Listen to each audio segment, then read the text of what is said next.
Assalamualaikum warahmatullahi wabarakatuh. Maaf. Maklum infeksi paru. Bismillahirrahmanirrahim. Ini saya mau mereaksi untuk pertama kalinya, udah lama saya nggak reaksi pakai OBS ya. OBS itu program apa? Ya OBS. Diajarin anak saya Kiki yang lulusan Universitas Muhammadiyah itu. Pinter dia. Dan juga Wildan anak SMA, sudah ngerti anak-anak sekarang tuh apa soal teknologi ya, IT ya. Dan ini saya pakai kamera dua, pakai OBS di apa PC, personal computer, bukan laptop. Dan ini yang merekam wajah saya nggak pakai webcam karena webcam jelek hasilnya di sini. Wajah saya buram, saya pakai ini apa namanya ini HP, ya HP, pakai tripod. Terus pakai flash, bukan apa, pakai cahaya, pakai lampu sorot, ya.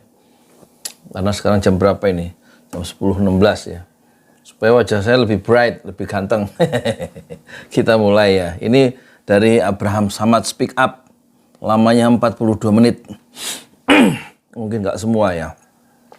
Awal-awal aja. Firly Bahuri tersangka, tangkap dan jebloskan ke tahanan, polisi sita 7,4 miliar hasil kejahatan. Wah, pantesan Gunawan Muhammad tuh bilang waktu diwawancarai dengan Kompas TV sama Rossi, KPK nggak bisa dipercaya, MK nggak bisa dipercaya sekarang katanya. Presiden Jokowi yang kita cintai nggak bisa dipercaya setelah dia mendorong yaitu anaknya Gibran maju menjadi calon wakil presiden Prabowo, dan itu adalah menurut Gunawan Muhammad budayan senior itu apa wartawan senior Tempo itu Gibran adalah desain untuk memperpanjang kekuasaan 3 periode Jokowi, gitu kata siapa itu Gunawan Muhammad. Kita mulai ya. Ini siapa sih yang diwawancara ini? Ini adalah momennya semua kejahatan Firly itu dibongkar, Pak. Tidak hanya terkait kasus Pak SEL saja. Dugaannya itu kan banyak, Pak ya. Ketika satu kejahatan terbukti dan dia punya track record buruk sebelumnya, saya yakin masih banyak yang sudah diperas oleh Firly. Memerasa itu kan dari orang yang punya kewenangan kepada orang yang lemah. Benar-benar kejahatan yang levelnya lebih tinggi daripada suap. Dalam hal dia sudah menjadi tersangka seperti sekarang, potensial memang dia melarikan diri atau dia menghilangkan bukti yang ada, merintangi atau menghambat proses penyidikan ini. Maka langkah selanjutnya adalah melakukan penahanan kepada Firly. Dari 5 pimpinan KPK yang terpilih tahun 2019, sudah 2 orang yang terbukti bermasalah, Lili Pintauli dan Firly. Seharusnya Presiden mengevaluasi 4 orang pimpinan KPK ini selain Firly yang ada sekarang. Apakah orang-orang ini layak diperpanjang masa jabatannya dengan kehancuran KPK yang terjadi hari ini?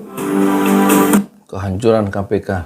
Itu ada 5 cuplikan-cuplikan yang dianggap penting oleh Abraham Samad ya, sehingga kita tahu isinya itu tentang ini ya. Nah itu caranya saya nggak tahu itu. Mencuplik sampai 5 kali itu. Ada tekniknya, ya saya nggak tahu.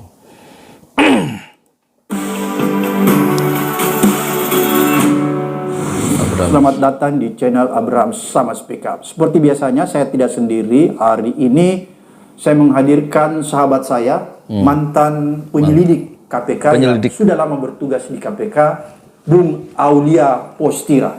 Assalamualaikum Bung Aulia. Waalaikumsalam warahmatullahi wabarakatuh. Bung Aulia, hari ini kita mau mendiskusikan ada kejadian atau katakanlah hal yang membuat kita mungkin. Ini 1 hari yang lalu yang nonton sudah 108.000 ya. Lamanya 42 menit 9 detik. Agak terharu ya. Iya, betul. Terharu campur mungkin juga ada harapan yang besar. Ya. Setelah ditetapkannya Firly Bahuri sebagai tersangka di kepolisian Polda Metro ya, sebagai tersangka dalam kasus pemerasan mantan Menteri Pertanian. Bung Aulia, saya ingin tanya, tolong Bung Aulia jelaskan seberapa sadis kejahatan Firly yang dilakukan selama berada di KPK. Ini Abraham Samad punya ini ya, pointers kerangka pertanyaan. Mungkin disiapkan oleh timnya atau disiapkan oleh Abraham Samad sendiri ya. Jadi kelihatannya dia serius nih. Karena tentunya Bung Ali ini tahu betul nih rekam jejak Firly, kejahatan-kejahatan apa saja. Kejahatan Firly. Ini kan pemerasan, suap, gratifikasi. Tapi mungkin sebelumnya tuh banyak juga, tapi nggak bisa terungkap selama ini ya. Saya mendengar kata-kata kejahatan sadis. Bung Ali ya, tolong Anda jelaskan seberapa besar kejahatan Firly yang dilakukan selama di KPK. Iya. Oke, silakan Bung Ali. Makasih Pak Bran. Di episode sebelumnya Aulia sempat diskusi banyak Pak. Saya sudah menceritakan apa saja pelanggaran-pelanggaran yang pernah dilakukan oleh Firly semasa dia menjabat sebagai Deputi Penindakan, dilanjutkan sampai dia menjadi Ketua KPK. Aulia Postiera. Nah, di antaranya itu adalah pembocoran dokumen. Pembocoran dokumen ya? Ya, pembocoran dokumen. Dan itu sebenarnya bertemu dengan pihak berperkara. SDM ya. Nah, itu sebenarnya waktu itu sempat diproses di pimpinan. Jadi kata dia satu pembocoran dokumen yang harusnya nggak boleh dibocorkan oleh pimpinan dan bertemu dengan pihak yang berperkara. Pembocoran dokumen itu kalau nggak salah yang dulu kasus di Kementerian SDM itu ya. Soal ketemu orang yang berperkara udah lama, waktu dulu sebelum jadi pimpinan KPK masih direktur penyelidikan kalau nggak salah. Firly Bahuri itu sudah mau disidang di sidang kehormatan etik ya KPK, tapi keburu ditarik oleh kepolisian. Jadi dia nggak jadi sidang, terus kemudian didrop lagi oleh kepolisian ke DPR dan dia kepilih jadi pimpinan KPK dan kemudian melakukan tes wawasan kebangsaan ya di karyawan KPK yang dia sebagai pimpinannya untuk menggusur teman-temannya Novel Baswedan, termasuk Novel Baswedan, dengan dilemparkan isu bahwa di dalam KPK ada Taliban katanya. Jadi rupanya penggusuran orang-orang yang berintegritas di KPK yang 57 orang yang bikin heboh itu, yang digusur lewat tes wawasan kebangsaan TWK itu rupanya satu cara ya yang dilakukan oleh Firly Bahuri untuk memuluskan kejahatan yang sudah dirancang lama. Dan KPK sebelumnya. Nah, ketika dia menjadi pimpinan KPK, Firly ini banyak melakukan hal-hal lain. Antaranya adalah dia mengubah kode etik KPK bersama-sama dengan Dewas. Sama Dewas ya. Nah, karena Bapak mungkin mengubah aturan kode etik bersama Dewas. Yang pertama katanya tadinya membocorkan dokumen, kedua bertemu dengan pihak yang berperkara, yang ketiga adalah mengubah aturan kode etik bersama Dewas. Saya belum melihat ini satu pun ya, semenit pun belum ini. Kita lihat. Paham ya seperti apa kita di KPK dulu. Apalagi KPK itu kuat karena value-nya Pak. Nilai-nilai dasar yang tertanam di setiap insan KPK. Nah, zaman Bapak dulu itu kata Eros Jarot dalam wawancara dengan Abraham Samad, kalau hukum tidak didasari oleh values, aturan-aturan tidak ada values ya, maka is nothing, maka nggak ada apa-apanya itu, nggak bermakna. Dan katanya ini, siapa ini? Aulia, dulu KPK kuat itu kan values ya. Zamannya Abdullah Ahmad Huwai mungkin ya. Termasuk zamannya Abraham Samad. Value-nya adalah RIKPK. Religiusitas, integritas, kepemimpinan, profesionalitas, dan keadilan. Lalu RIKPK religiusitas, integritas, kepemimpinan, KP-nya apa itu tadi? KPK terus keadilan ya. P-nya apa? Saya lupa, ini penting ini ya, disingkat. Firly. Ketika 2019 saya masih ingat itu kita di framing Pak. Sebelum dia terpilih KPK. Nah, zaman Bapak dulu itu value-nya adalah RIKPK. Religiusitas, integritas, kepemimpinan, profesionalitas, dan keadilan. Profesionalitas dan lalu, keadilan. Oleh Firly. Ketika 2019 saya masih ingat itu kita di framing Pak. Sebelum dia terpilih itu kita kan di framing tuh teman-teman, dituduh Taliban, radikal, segala macam. Apalagi kayak kita ada jenggot ya, berjenggot. Jadi di framing seolah-olah kita ini adalah kelompok radikal. Oke. Nah, dihapuslah nilai religiusitas tadi itu. Oh, berarti di Code of Conduct nilai dasarnya religiusitas dihapus. Nah, diganti dengan kata-kata sinergi. Sinergi ya. Nah, kenapa saya sampaikan itu menjadi masalah besar, Pak? Kenapa religiusitas itu diganti? Sementara di dasar negara kita saja Pancasila, ketuhanan yang Maha Esa itu sila pertama. Iya. Dan disitulah nilai KPK itu sebenarnya. Ketika orang takut kepada Tuhan, dia tidak akan religiusitas untuk berbuat jahat atau yang di luar nilai-nilai ketuhanan. Oke. Nah, itu menurut saya itu yang fatal, dan itu akan menurunkan nilai-nilai dasar itu turun ke kode etik, turun ke kode perilaku dan segala macamnya. Jadi dia hilangkan religiusitas ya? Dia hilangkan itu. Jadi ganti sinergi. Sementara sinergi itu, Pak, sinergi itu kan kata positif ya, Pak ya. Bekerja sama, berkolaborasi. Kompromi. Tapi ada konotasinya, Pak, kompromi. Iya. Nah, ini bisa sinergi dengan koruptor, kan bisa jadi seperti itu, gitu loh. Ini kan kita. Jadi dia sengaja ya membuat nilai itu ya, kompromi ya. Kompromi, sinergi ya. Terus yang selanjutnya, hal yang lain adalah dia melakukan kejahatan dengan memecat kami, Pak.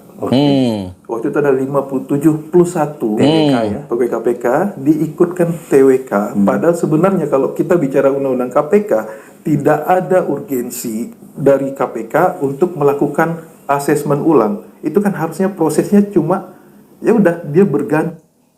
Jadi kejahatan Firly menurut Auliani satu, itu dia mengubah aturan kode etik bersama Dewas, Dewan Pengawas.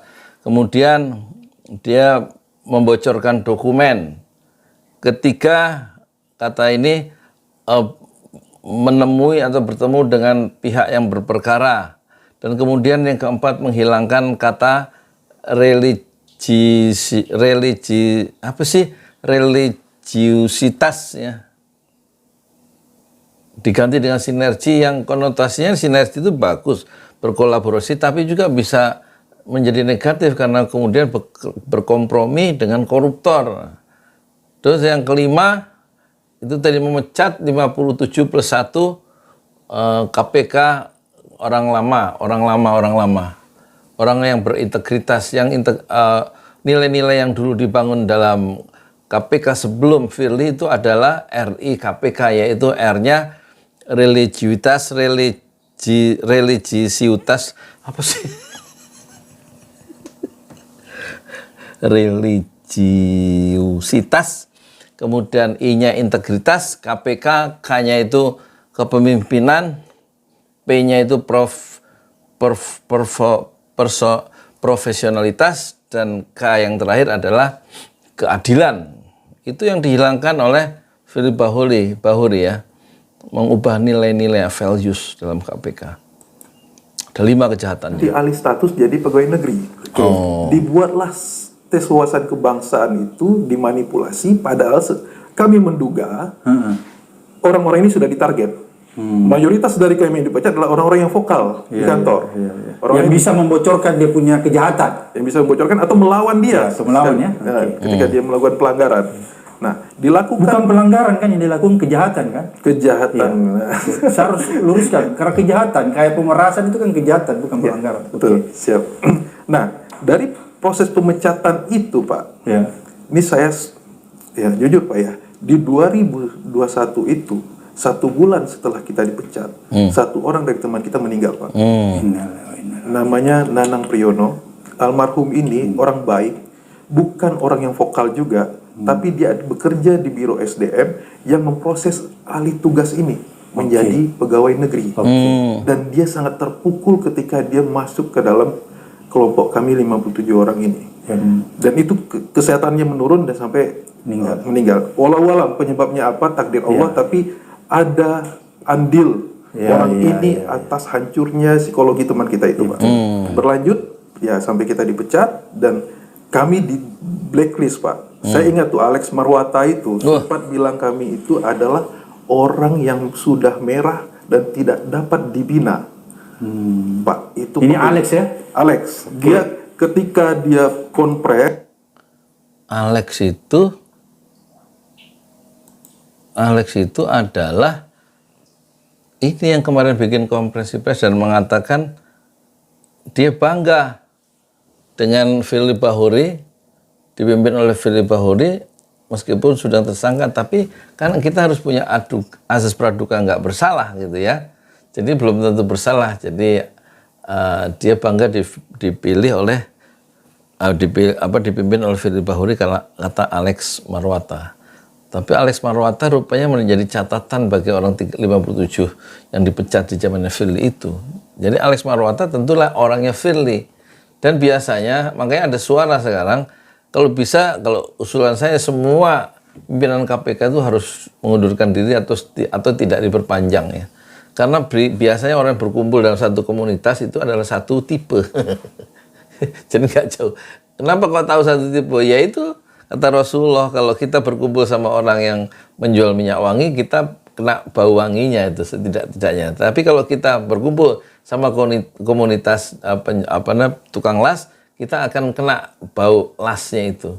Jadi biasanya orang tukang las berkumpul atau senang bicara dengan sesama yang profesinya tukang las. Begitu juga yang punya karakter penjual minyak wangi, dia akan bergemar dengan orang yang satu tipe. Nah, sekarang Alex Marwata dan yang lain itu mesti satu tipe dengan Firly Bahuri. Oleh karena itu, kita boleh curiga ya. Yang masih tersisa, teman-temannya Firly itu tentu mereka akan mendukung Firly dan mereka satu tipe. Yang tidak satu tipe dipecat yang 57 orang itu dengan melalui proses TWK kan. Dia menyampaikan ke publik bahwa dari 75 pegawai ini 24 akan dikasih opsi untuk bisa diberikan training wawasan kebangsaan, tapi 57 orang ini tidak bisa dibina karena sudah merah. Okay. Bayangkan Pak, sudah merah itu berarti harusnya negara mencabut KTP kami, mencabut paspor kami tidak layak hidup di negara ini. Kejahatan apa yang hukumannya seperti itu, Pak? Iya benar. Luar biasa ini ya. Luar biasa, Pak. Dan itu menurut saya itu sebuah penghinaan terbesar bagi kami selaku warga negara Indonesia yang bertugas di KPK menegakkan hukum dan memberantas korupsi. Dan saya mendengar ini, Bung Alia, saya tersinggung berat kepada seorang yang bernama Alex Marwata. Alex Marwata. Saya pernah memimpin KPK ketika dia katakan Anda itu merah, tidak bisa diperbaiki. Apa dasarnya kan? Oke, lanjut. Nah, itu kita kejar kan Pak. Kita kan nggak diam waktu itu. Kita melawan, kita melaporkan ke Komnas HAM, kita melaporkan ke Ombudsman, ada maladministrasi, dan semua terbukti Pak. Bahwa pimpinan KPK, Firly dan kawan-kawannya itu termasuk Alex Marwata tadi itu melanggar hukum, maladministrasi, dan melanggar HAM. Dia melanggar HAM-nya. Nah, seharusnya orang-orang ini juga dipecat gitu loh. Karena telah terbukti melalui proses pemeriksaan oleh 2 lembaga negara yang berwenang. Ya. Bukan lembaga ece-ece. Bukan lembaga ece-ece. Ya. Komnas HAM dan Ombudsman. Di sana Pak, barulah terus berjalan sampai adanya banyak pelanggaran-pelanggaran lagi, naik helikopter, dia membuat pasang-pasang baliho, SMS blast, semua kita laporkan. Itu pasang baliho kira-kira siapa yang bayar? Nah, itu kan gratifikasi ya. Saya tidak yakin dia yang bayar, Pak. Bukannya? Pasti ada yang jadi baliho Firly yang banyak bertebaran di jalan yang mau jadi presiden, itu bukan Firly yang bayar ya? Dia suruh orang ya? Saya nggak yakin dia bayar. Kalau dia bayar, kita tinggal periksa kan rekeningnya, pembayarannya seperti apa. Jadi berarti dia suruh orang gitu ya? Saya menduga seperti itu ya Pak. Dari sekian banyak itu Pak, puncaknya adalah kemarin pemerasan, dugaan pemerasan yang diproses di Polda Metro ini. Nah, ini menurut saya kan di pembicaraan sebelumnya saya sampaikan bahwa saya yakin dia melakukan itu dan sekarang terbukti tadi malam. Tadi malam kita hari Rabu malam. Jangan dulu. Jadi Bung Alia yakin bahwa Firly memang memeras SYL ya? Yang buktikan Polda sendiri. Saya melihat itu di Reskrimsus Polda Metro, Kombes Adi Safri itu dengan lantang menyampaikan tadi malam itu bahwa dugaan tindak pidana korupsi yang dilakukan oleh Firly terkait dengan penanganan perkara di Kementerian Pertanian periode 2020 3 tahun ya sampai 2023 berupa pemerasan, korupsi, penerimaan gratifikasi, pemerasan atau suap. Penerimaan gratifikasi. Jadi itu ada pasal 12E kecil pemerasan, ada pasal 12B besar gratifikasi, penerimaan gratifikasi, dan pasal 11 dugaan pemberian hadiah atau janji. Jadi kalau menurut saya ini Polda Metro sudah firm, karena kan kita lihat nih Pak prosesnya cukup panjang yang mereka lakukan ya. Oke, kalau begitu Bung Alia, apakah kejahatan pemerasan, gratifikasi, suap yang sudah disampaikan Polda yang dilakukan oleh Firly ya terhadap mantan Menteri Pertanian, apakah kejahatan-kejahatan itu sebenarnya baru terungkap sekarang? Di sebelum-sebelumnya juga orang diperas, terus dia minta duit apa, terima suap, kira-kira gitu ya. Dalam kasus-kasus lain pun, maksud saya begini, bukan cuma kasus SYL dia melakukan itu ya. Kalau saya meyakini Pak, ketika satu kejahatan terbukti dan dia punya track record buruk sebelumnya, saya yakin masih banyak yang orang-orang yang sudah diperas oleh orang-orang ini, oleh Firly terutama. Dan dulu, berarti Bung Alia yakin bahwa ternyata orang-orang yang diperiksa kasusnya banyak diperas oleh Firly ya sebelumnya? Saya meyakini ya Pak. Karena ini terbukti ya, ada satu kasus nih. Sementara sebelumnya kan dia punya track record juga. Dia sering membocorkan dokumen, dia bertemu dengan pihak berperkara. Nah, yang khusus Pak SYL ini buktinya mencukupi sehingga dia bisa menjadi tersangka. Oke, berarti kalau begitu Firly ini selama menjabat ketua KPK bahkan waktu jadi deputi dia suka memperdagangkan kasus ya kan gitu memperdagangkan. Tidak menduga gitu Pak. Pak, salah satu bukti yang disebutkan oleh Polda Metro tadi pagi ya, dini hari tadi pagi, itu adalah dokumen terkait dengan penukaran mata uang asing berupa dolar Amerika dan dolar Singapura dari money changer yang nilainya 7,4 miliar. Uangnya Firly ya, disita ya. Yang ditemukan, yang jadi bukti. Dan saya meyakini karena ini buktinya terkait dengan kasus SYL, 7,4 M ini terkait dengan kasusnya Pak SYL saja. Tapi saya menduga Pak, dari temuan penyidikan di Polda Metro, jumlah penukaran uang falas berupa dolar Singapura atau dolar Amerika mata uang lainnya itu lebih dari itu Pak. Saya meyakini. Jadi Bung Alia meyakini bahwa uang hasil kejahatan Firly itu lebih daripada itu ya? Lebih dari itu Pak. Oke. Kemudian itu kan juga ada rumah di Kertanegara ya, yang kita dengar-dengar ya, yang itu hari di itu juga itu hasil gratifikasi ya Bung Alia? Nah saya itu tidak tahu Pak, karena memang kan kalau dari proses berita yang ada itu kan katanya kan milik seseorang yang disewakan. Tuh lihat hasil apa bukan hasil, itulah pejabat kita ya yang ketahuan tuh, yang koruptor-koruptor yang belum lolos, yang nggak berhasil diungkap kejahatannya karena keterbatasan aparat hukum atau berhasilnya mereka menyembunyikan dokumen dan bukti-bukti. Tentu jauh lebih banyak. Inilah negeri para maling ya. Kata Indonesianis dari Amerika itu, Indonesia dikuasai para maling. Itu masalah pimpinannya aja begitu. Bagaimana yang lebih atas? Pimpinan Mahkamah Konstitusi melakukan manipulasi hukum. Ya, pasal 90 sehingga loloslah Gibran. Gibran itu apakah bisa bertarung secara mandiri kalau dia bukan anak presiden? Rekam jejaknya nggak ada, prestasinya nggak ada, bisa nggak dia berdiskusi soal tema-tema yang ditentukan oleh panitia misalnya? Nggak punya pemikiran yang mandiri. Dia bisa tahu-tahu jadi wakil presiden. Itu karena dinasti politik.